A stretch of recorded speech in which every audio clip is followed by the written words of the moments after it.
I think is a little unrealistic because it is a process, and we intend on moving forward through that process. Did you want to talk a little bit about what the filter technology that we're putting in can do? Sure. Thank you. Hi, I'm Michelle with Army Corps of Engineers. The National Guard Bureau has partnered with us to help them implement their treatment system at Wreck Pond. The system that we envision putting in contains a pre-filter to take out any sediments out of the pond, leaves, other organic solids. Then we're going to utilize a GAC system to treat any other organics or other contaminants that might be in the water since it's stormwater. And then the residence treatment system is going to focus on the PFAS, PFOA contaminants. So we're utilizing the GAC to take everything else out so that the resin can focus on the PFAS and PFOA contaminants.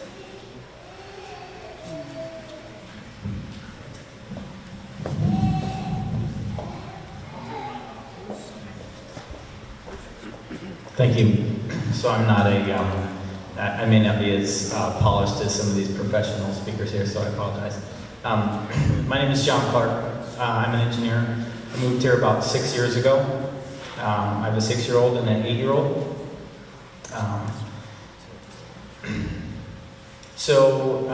I know firsthand that the National Science Foundation understood that this foam had a significant enough impact to ecosystems to disallow it at the poles at McMurdo Station in Antarctica. It's been banned there for decades, and they use an alternate substance. So as far as how long this has been known, I also know that the state of California doesn't allow testing of nozzles, for example, on their airfields because of release of contamination into the environment. And I appreciate the work that's been done to discontinue use. But it doesn't necessarily address the contaminant in the ecosystem. And it seems that we don't have a technological solution to filter our water here in the city of Newburgh, which I now reside.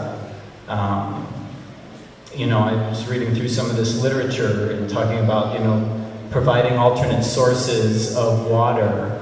The Air National Guard, the National Guard is our state representation, right? It's our state leadership. This is what the Constitution outlines as our state militia. And I don't understand where the accountability is passed to the DOD from the National Guard. I am glad that it has national attention, and I understand that you're addressing a nationwide problem and that you consider precedents. But we have soil that is contaminated, that will continue to generate contaminant, and that hasn't been discussed. We have an experiment technology embodied down the road that can't provide our city clean drinking water. We have, as far as I can see, all of the leadership, including the National Guard and the state leadership, doesn't live in this community and doesn't drink this water. I see a bunch of shortcomings, I guess. It costs us money to use the water from the Catskill Aqueduct, and that's being passed to the taxpayers. We have to pay more to get the same utility service we had before. I understand that there's been a lot of discussion of the contracts and who owns the lease for the land and such, but it is a teamwork issue, and it's split between the state and the national level, and I just feel that this is inadequate.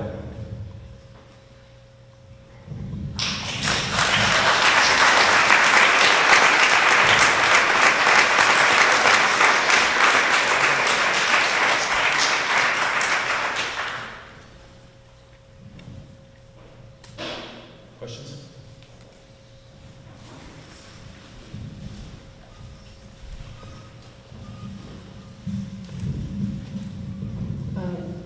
Hi, my name is Oprah Wolf, and I'm a volunteer with the Newburgh Clean Water Project. I know how much work goes into coming up with all this information and presenting it to us. I've been very involved in tracking this information, and so thank you in advance for giving me the time to ask a number of questions. First of all, on the heels of what was just said, the elephant in the room, both in the document that you provided to us via the Orange County website, to the questions that we asked on November 15th, we were aware that the answers were available to us last week. We heard of this meeting 2 weeks ago, and we got the time for this meeting a week ago. So that's maybe an aside or one of the other things that we want to talk about, that it's really nice to say that community involvement is top of the list, and in action, that's not what's happening. So in regard to this list of questions, and to what's been said today, you know, the elephant in the room is remediation of the ground. Because as was just said, the contamination, and as you've very generously shared with us, the contamination at Stewart Air Force Base goes well beyond PFOS and PFOA, but that particularly we know that contamination is in the ground. And I would really like to hear a commitment so that the next time you come and talk to us, you can explain what's being done beyond a remedial measure. The water that's coming through the cross-transfer basin from across 17K into the base isn't the problem. The problem are the toxins in the ground. And a full study of how these toxins travel and how this water arrives at other water sources, not just in the next few years, but for the long term, hasn't been done. And there's no reason that we should feel safe with a filter, even though it goes a step beyond our filter and adds the ion resin technology, which we need. And if the DOD is stepping up and saying there's now funds, that's number one, right there. It's an easy step to start funding, is the ion resin addition to our filtration system. But until the ground of the base is remediated, and until we have a plan from the Army Corps of Engineers for how this is going to be happening, I actually don't think the discussion has really begun. The other big elephant in the room, in terms of, there's the human impact has been mentioned multiple times, and maybe regardless of the precise date at which the Department of Defense agreed that these chemicals were really toxic, the CDC and the ATSDR, both federal agencies, have on their websites information about the health effects, about the toxic health effects of these chemicals.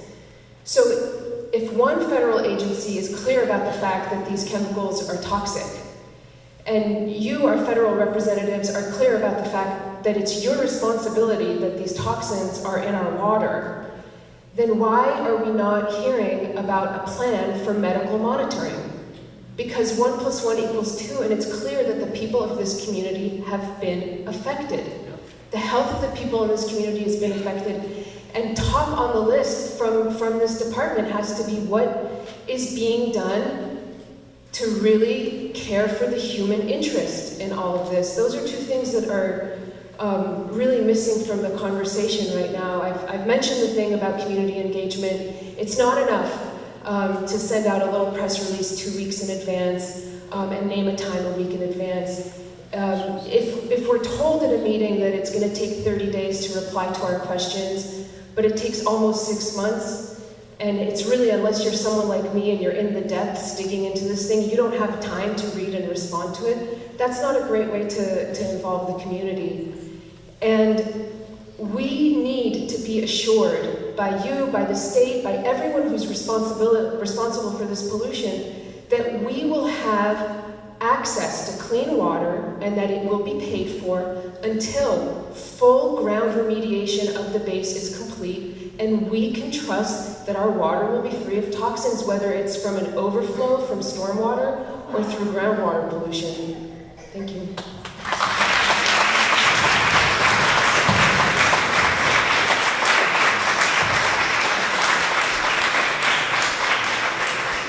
I just want to say thanks for your feedback, and sir, thank you. I share your frustration with this. My family and I lived on military bases around the world for 23 years. I raised kids, had my family, and in the very same places that are now considered contaminated. We're going back and clean them up. The human health thing hits really close to home to me. I just want to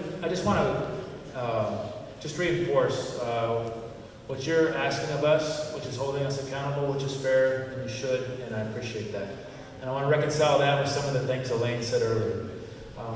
With regard to the doing the comprehensive study and the plan, and really understanding where this is in the soil, where it's gotten into the plants, where it's gotten into the water, everywhere, all the, was it 14 sites? The number of, every site that we've gone out and tested that we've said that we have PFAS, PFOA charges there. We are now in